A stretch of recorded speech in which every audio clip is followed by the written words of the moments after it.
Bonjour. Bonjour. Pouvez-vous me présenter s'il vous plaît?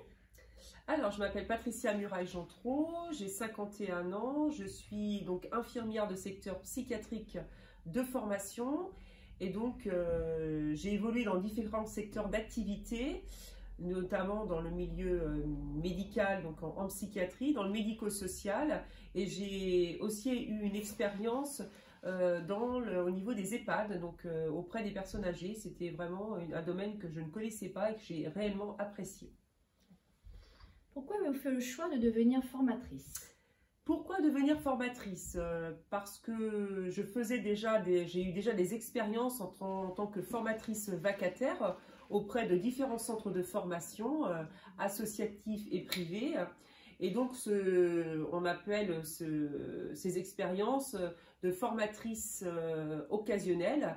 Et c'était vraiment une occasion de pouvoir transmettre finalement mes expériences professionnelles et mon savoir auprès d'un public complètement différent, aussi bien auprès des auxiliaires de vie, auprès de différents secteurs d'activité, des éducateurs, le médico-social comme le médical aussi. Donc je me suis à un moment donné, à la fin de mon expérience en EHPAD, j'ai donc postulé au niveau de l'IFSO pour justement pouvoir m'orienter vers une formation, être formatrice à plein temps, parce que c'est vraiment un métier très enrichissant de pouvoir effectivement cultiver et puis un savoir et surtout le transmettre auprès de vous, jeunes professionnels, futurs jeunes professionnels.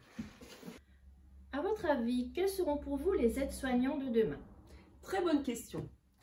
Alors, à mon avis, les aides-soignants de demain vont être des soignants qui vont avoir de plus en plus de responsabilités, vont être certainement, et ça je l'espère, être plus reconnus, revalorisés aussi sur un plan salarial et avoir une place au même titre que les autres professionnels de la catégorie médicale et paramédicale. Voilà. Vous pouvez nous présenter le déroulé de la formation? Alors, le déroulé de la formation, il s'appuie notamment sur un nouveau référentiel que nous explorons en même temps que vous, jeunes futurs professionnels. C'est un nouveau référentiel qui est constitué en 5 blocs avec 11 compétences. Il est vrai que ces blocs sont rythmés, en fait, ce référentiel est rythmé aussi avec des évaluations normatives et formatives qui nous permet effectivement d'évaluer le niveau de chaque élève. Alors, par rapport justement à ce nouveau référentiel, que pensez-vous des nouvelles compétences des aides-soignants? Alors, à travers ce nouveau référentiel, il est vrai qu'on n'a pas encore de recul, puisque là, nous sommes en train de le dérouler et on pourra peut-être avoir plus de recul au bout de la première, voire deuxième année. Mais il est vrai que je pense que par rapport aux nouvelles compétences, notamment par rapport à la glycémie capillaire, etc., je pense que c'est important. Et plus ça va, plus vous allez, vous, futurs professionnels, évoluer dans votre profession, vous allez voir que je pense qu'il va y avoir des nouvelles compétences qui vont glisser entre infirmiers et aides-soignants de plus en plus, puisque effectivement, on manque beaucoup de personnel soignant, aussi bien infirmiers qu'aides-soignants. Merci. Bonjour. Bonjour. Vous pouvez vous présenter s'il vous plaît? Alors moi c'est Christelle, je suis de La Roche-sur-Yon, un petit village à côté de La Roche.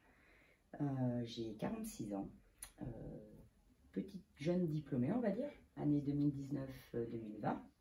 Et je suis à l'heure actuelle aide-soignante à la clinique Saint-Charles de La Roche, dans le service SSR convalescence gériatrie, avec des soins palliatifs.